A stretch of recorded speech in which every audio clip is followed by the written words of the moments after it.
Monsieur le Président, Mesdames, Messieurs les sénateurs, Madame la sénatrice Nadia Sollogoub, vous avez interrogé François de Rugy, ministre d'État, ministre de la Transition écologique et solidaire. Ne pouvant être présent, il m'a chargé de vous répondre. Le législateur a confié à partir du 1er janvier 2018 la compétence de la gestion des milieux aquatiques et de la prévention des inondations, qui s'appelle GEMAPI, aux EPCI à fiscalité propre, concentrant ainsi au niveau du bloc communal des compétences jusque-là morcelées.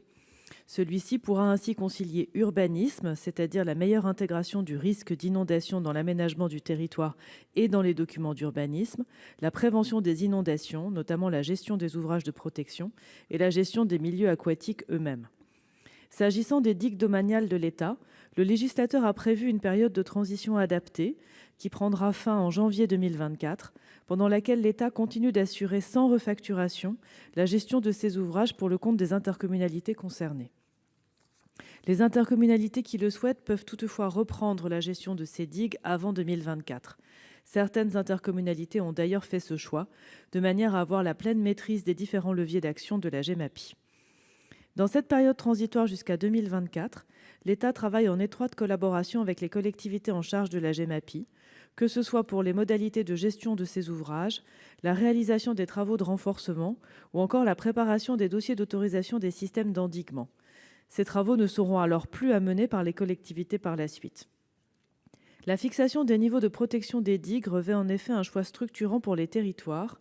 Il est nécessaire que les autorités en charge de la GEMAPI se prononcent sur ces choix qui les engageront pour la suite. Le gouvernement veille à ce que l'État respecte les bonnes diligences de gestion des ouvrages pendant cette période de transition. Par ailleurs, en lien avec la collectivité compétente en matière de GEMAPI, certaines de ces digues font l'objet de projets de travaux de renforcement afin d'augmenter leur niveau de protection quand les enjeux exposés le justifient.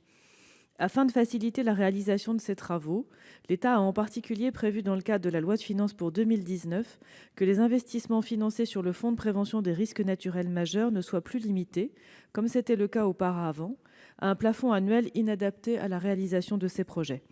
Ainsi, l'État pourra, sur l'ensemble des 5 prochaines années, mobiliser jusqu'à 75 millions d'euros pour financer les travaux de renforcement des digues identifiés en lien avec les collectivités. Après 2024, les travaux complémentaires pourront toujours faire l'objet de cofinancement par ce même fonds, dans le cadre général mis en place par l'État via un PAPI. Je vous remercie.